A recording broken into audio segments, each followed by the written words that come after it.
Você sabia? Há um conjunto de fatores relacionados à aquisição da linguagem pelas crianças que merecem destaque.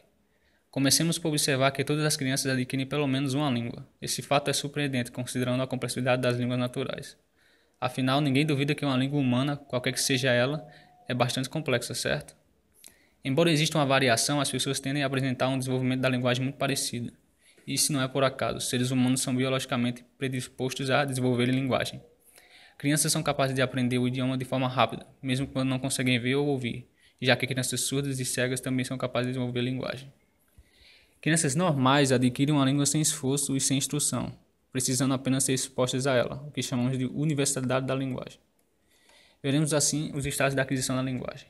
Os primeiros meses de vida, a criança chora e balbucia, como também emite sons sem significados. Com cerca de 6 meses de idade, bebês são capazes de perceber a estrutura de diferentes idiomas. Ao crescer, vão perdendo a capacidade de diferenciar fonemas, que não são comuns no seu idioma, o que mais tarde vai dificultar a aprendizagem de uma nova língua. No início da vida de um bebê, sua linguagem se restringe a choros e variações de respiração. A partir dos 3 meses, começa a murrar aquelas coisinhas fofinhas que a gente adora. A partir dos 5, começa a balbuciar vogais e consoantes.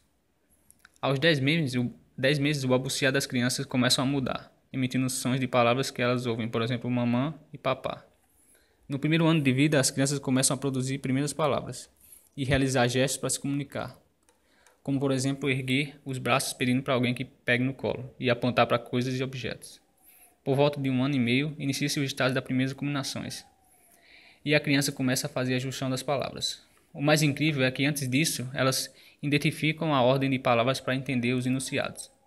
A atingirem 2 anos de idade, as crianças têm um aumento no vocabulário, cerca de 400 palavras, conseguindo assim formarem frases simples com mais de 2 palavras, porém ainda não usando os artigos. Por volta dos 3 anos, a criança começa a adquirir o uso de artigos e preposições, construindo assim sentenças com mais de uma oração.